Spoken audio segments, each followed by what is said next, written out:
Fala pessoal, voltando aqui para falar de arte e hoje especificamente falar de quadrinhos. Você que quer desenhar quadrinhos, você que quer escrever quadrinhos, ou seja, você que quer contar uma história em quadrinhos, essa é para você. Então, vá logo se inscrevendo, curtindo, passando adiante que eu já volto depois da vinheta. Muita gente que quer fazer quadrinho, né, que quer escrever e desenhar quadrinhos, às vezes se preocupa só com o desenho e acontece de o desenho não ser o principal, que o principal é você contar a história, né? A sua história tem que ser boa. Se a história não for boa, não adianta o desenho ser. E também você tem que ver onde o seu desenho cabe, para que público você vai fazer. Muitos querem desenhar quadrinhos e já fazer o quadrinho sem praticar, sem ver os vários quadrinhos ou quadrinistas que tem, as várias artes que tem. Você não pode ser mais um, porque desenhista de quadrinhos tem aí demais. Você tem que ter um diferencial, você tem que saber alguma coisa, ou então ter uma anatomia, uma visão, um ângulo, ou seja, algo que diferencie de todos os outros. Eu escrevo e desenho meus quadrinhos, mas eu não me considero um quadrinista que seja inédito ou que seja comercial, até porque, como eu falei, existe quadrinista aí demais e existe gente muito boa. E às vezes existe um cara fenomenal que não está no mercado. Mas por quê? Muitas vezes acontece de ele não ter uma pessoa que indique, uma pessoa que esteja naquele ambiente dele, ou que ele não esteja no mercado, não esteja inserido. Isso vai variar muito, mas com o advento da internet, hoje em dia, você pode encontrar, você pode fazer histórias e produzir para fora. Aí vem a questão, se você é um desenhista, você tem que ser um desenhista diferenciado. Não pode ser mais do mesmo. Como eu falei, eu sou um quadrinista que eu faço meus quadrinhos, que eu escrevo e desenho meus quadrinhos, que você pode ler no Kindle da Amazon, que é esses aqui, ó. Tem lá digital. E eu vou fazendo meus quadrinhos e exercitando a forma de fazer, de escrever uma história e fazer um desenho específico para aquela história. Mas não me considero um quadrinista comercial, um cara que, não, esse é inédito, não tem quem desenhe igual a esse. Não, eu tenho muitas referências de vários e vários outros artistas. Por quê? Como dá para ver aqui, eu tenho uma infinidade de quadrinhos aqui e eu vou observando esses artistas, vendo o que é que eles fazem, como é que eles desenham, como é que eles têm a visão de contar a história. Gente, não é para copiar o artista, é para você ter ideias, para você colocar na sua arte algo a mais do que aquele artista já fez. Novamente, você não pode ser mais do mesmo. Ah, isso é difícil? Claro, porque se fosse fácil, todo mundo fazia sucesso, todo mundo estava no mercado. E não é bem assim. Você tem que se destacar, você tem que entender de anatomia para desenhar alguns personagens. É claro que você pode e deve exagerar. Eu mesmo, com os meus personagens cômicos que eu faço de Enigma, eu exagero. E até mesmo os personagens sérios. Eu gosto do exagero do quadrinho. O bom de fazer o quadrinho é que você pode exagerar. E é legal exagerar. Mas é legal também você ver outros artistas fazendo o que outros artistas fazem para você aprender, para você ver como é que funciona a narrativa, a forma de você contar a história, a forma que é fazer a arte final, cores, o balonamento, eita, agora me achei. Os balões de textos. E uma coisa muito importante nos quadrinhos que é as onomatopeias. Ou seja, as zoadas que acontecem por aqui. Um barulho, uma explosão, a zoada de um carro. Cara, tudo isso conta para você contar uma boa história em quadrinhos. Por isso é importante você ver como é que cada editora está fazendo, o que é que o mercado está mais ou menos vendo. Aconteceu um boom no final dos anos 80 para os anos 90, que foi a Image, que até então os quadrinhos não era uma colorização, não tinha uma colorização tão legal, era uma coisa do quadrinho vir quadro a quadro, e a Image revolucionou colocando umas splash pages, que eu até já comentei isso num vídeo aqui, já fiz isso aqui, e começou a fazer, a colocar a arte como principal, né? Porque nos quadrinhos da Image, lá, né, quando começou, o que importava era o desenho. Mas só o desenho não importa. Muita coisa tem que ser colocada. Uma história tem que ser boa para ela ficar, porque senão vai ficar só a arte. E a arte, com o tempo, ela vem evoluindo, ela vem mudando. Você vê com a inteligência artificial hoje em dia. Muda completamente tudo que você já fez. É claro que a inteligência artificial pega muita referência dos artistas, coisa que é para você mesmo fazer. Ou seja, você tem que pegar a referência para você fazer sua arte. Não é que você vai fazer igual ao artista, mas vai pegar referência, pegar um traço que você pode acrescentar à sua arte e vai ficar totalmente diferente. A inteligência artificial não está fazendo isso. Se você colocar lá, eu quero uma arte parecida com a de fulano de tal, ela vai lá e chupa aquele cara. Ou seja, chupa uma arte que é de alguém, não é dela. Ela está pegando um banco de dados. Você é quem tem que ser o banco de dados e você é quem tem que transformar e ver os ângulos, as sombras, tudo no quadril. E eu sempre recomendo aqui alguns quadrinistas, claro que também esse é o meu gosto. E cada pessoa vai ter um gosto. Vai ter o quadrinho europeu, que é desenhado de uma forma, um preto e branco muito legal de você estudar isso, é as revistas de Tex, porque tem vários artistas diferentes. É um quadrinho acessível, que você pode pegar lá e ver como é que funciona a arte final, aquela arte final certinha. E existe os artistas que eu diria que é um traço diferenciado, que aí vem Frank Miller, que aí vem Mike Mignola, que aí vem os brasileiros Gabriel Bá e Fábio Mon. Roger Cruz, cara, tem um traço muito legal. O Wendel Cavalcante aqui, o potiguar Wendel Cavalcante, também o potiguar Gabriel Andrade, que faz um quadrinho europeu. É um traço europeu, aquele traçado dele é fantástico.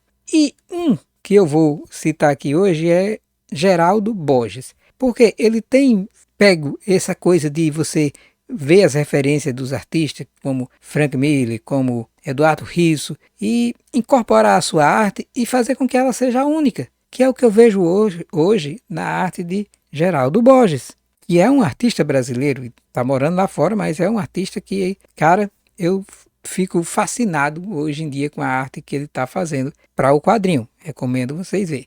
E é nessa ideia que eu hoje vou fazer um desenho, na verdade uma fanart do Superman, seguindo mais ou menos não pegando exatamente, porque como eu falei, você não pega o que o artista faz, mas você pega a ideia. E você pega mais ou menos o traço e as cores que ele está usando. Aqui eu vou usar cores em retículas, para vocês verem, que era o que acontecia muito nos quadrinhos antigos, eram pintados em retícula. Bem, para vocês entenderem, melhor passar a arte, né? Roda aí.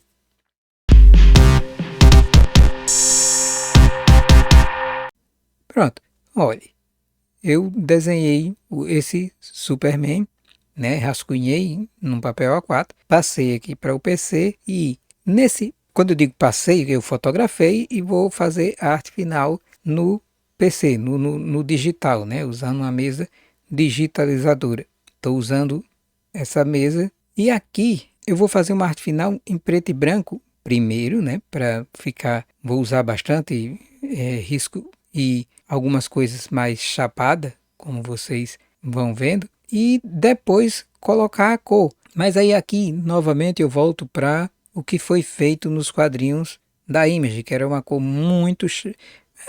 É lindo, ainda hoje eu vejo aqui Spawn e alguns quadrinhos que vieram depois e alguns artistas com suas pinturas, né, em quadrinhos.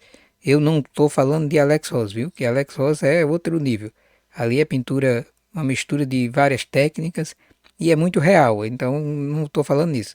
Eu falo mais de artistas que começaram a pintar no digital mesmo, que eu acho muito legal. Em Spawn tinha muito isso. Nas revistas da Image, né, tinha muito essa coisa do digital. Ainda hoje é assim. E o quadrinho, a maioria deles hoje em dia é pintura digital.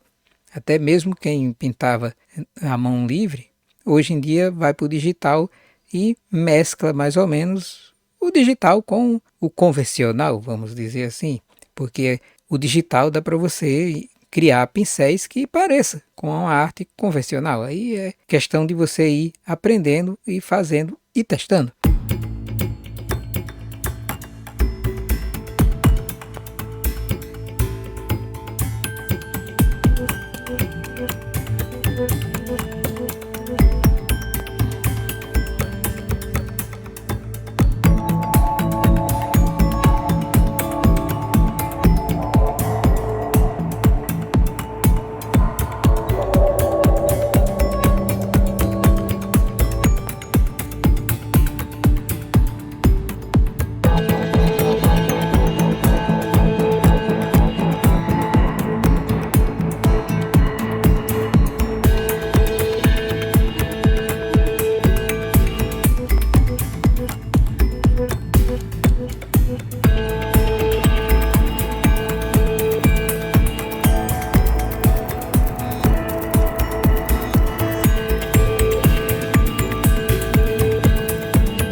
Aqui eu fiz a arte final e vou fazer a colorização usando retículas. E vou deixar vocês agora só com a arte, sem esse meu comentário, e vocês verem como é esse processo e ver também as várias formas que você pode fazer sua arte. Que continue a arte. Eu já volto.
Viram? Dessa forma, eu fiz esse Superman e coloquei aqui retículas fazendo as cores, né? Que dá uma coisa de quadrinho antigo, que era feito essa pintura em retículas. E isso que eu falei logo no início de Geraldo Borges, ele tem feito uns pôsteres nessa técnica que eu acho muito legal. E aqui eu só mostrei essa. Se você for ver aqui nos vários vídeos que eu faço desenhando o personagem, tem várias formas de fazer. E você é quem tem que encontrar a sua, e você é quem tem que ver. Eu digo você que quer desenhar quadrinhos, que quer fazer quadrinhos, que quer desenhar para Marvel Comics, que quer desenhar para DC, você tem que ver os artistas que estão fazendo isso no momento, ver o traço dele, para saber o que é que o mercado está querendo. Não é você já, não, eu desenho isso aqui já é assim, não é assim. Né? Você tem que estudar muito quadrinhos. Ou seja, na verdade, não é só o quadrinho. A arte muda muito. A arte ela vem evoluindo muito. E o quadrinho nem se fala. Porque se você for ver o quadrinho dos anos 60, 70 até os anos 80 e ver depois, você vê a mudança que houve. E hoje em dia, como existe muito quadrinho, então você tem que ter um traço diferenciado, tem que contar uma história que seja diferente, tem que ver os artistas que estão fazendo eu diria um quadrinho autoral. Tem uma quadrinista potiguar, Ilustra Lu, que fez um quadrinho que é muito autoral, que é um traço que eu não lembro de ter visto, mas também eu vejo pouco, comparado ao tanto de quadrinhos que surge todos os dias, o tanto de pessoas, de artistas que produzem. Porque hoje, com a internet, você pode publicar nas redes sociais, você pode publicar digital, como eu faço, publicando no Kindle. Ou seja, você pode ter um público e experimentar uma arte sua própria e ver o que acontece. Se as pessoas gostarem, publica ela, pressa, que foi o que a Ilustra Lu fez. Então, isso cabe a você que quer escrever e desenhar quadrinhos, experimentar, mostrar, porque pode ter muita gente, tem muita gente querendo comprar o seu produto, mas você tem que aparecer e você tem que ser algo diferente, não mais do mesmo. Você tem que ter, claro, uma arte boa, e uma arte boa, necessariamente ela não precisa ser uma arte clássica, mas ela precisa ser uma arte que você olhe e chame sua atenção, que tenha algo que lhe agrade. E, novamente, você só vê isso vendo os vários artistas que estão aí, fazendo seus quadrinhos autorais, fazendo seus quadrinhos usando estilos diferentes, cores diferentes, ou seja, transformando a arte e não deixando a inteligência artificial fazer isso. Eu já disse dos meus quadrinhos que estão no digital, no Kindle, né? Mas também tem os quadrinhos impressos, ó, que são esses aqui de Enigmar. Então, se você quer conhecer, quer adquirir, você pode conseguir aqui, ó, comprar aqui na lojinha da Gibizada. Acesse, conheça, tem 3 edições lá. Essas 3 edições que estão lá, cada uma é de uma forma diferente, até porque a primeira foi escrita por meu irmão, desenhada por mim, à mão livre. A segunda foi escrita por mim e desenhada por mim também. A terceira, eu só fui o editor. É desenhada por meu outro irmão, escrita por um outro irmão, que somos 3, os cabeças, que inclusive tem quadrinhos, os cabeças, lá no Kindle da Amazon, né? Que somos 3 irmãos e todos 3, de certa forma, fazem alguma coisa relacionada à arte. Então vai lá e compre a edição para você conhecer como é esse meu traço, como é as minhas histórias de Enigmar, aqui no impresso. E para ver mais da minha arte, dos várias coisas que eu faço, inclusive desenhos para camiseta, viu? Que tem na Collab 55 no meu blog, tem o link para você acessar lá e conhecer algumas artes que tem para você comprar em pôsteres, caderno, agenda, camiseta, uma variedade, uma boa variedade de coisas que você pode colocar a minha arte que está lá disponível para venda. Então não deixe de conhecer, não deixe de acessar, não deixe de ver os vários artistas que tem para você que quer aprender, que quer ver que traço combina para a sua história, ou então até mesmo para você que quer fazer arte. Não fique parado no tempo, estude, veja, mostre, porque tem muita gente querendo comprar o seu produto, mas se não te conhece, não tem como seu produto sair, certo? É isso por hoje. Nos vemos na próxima arte. Valeu!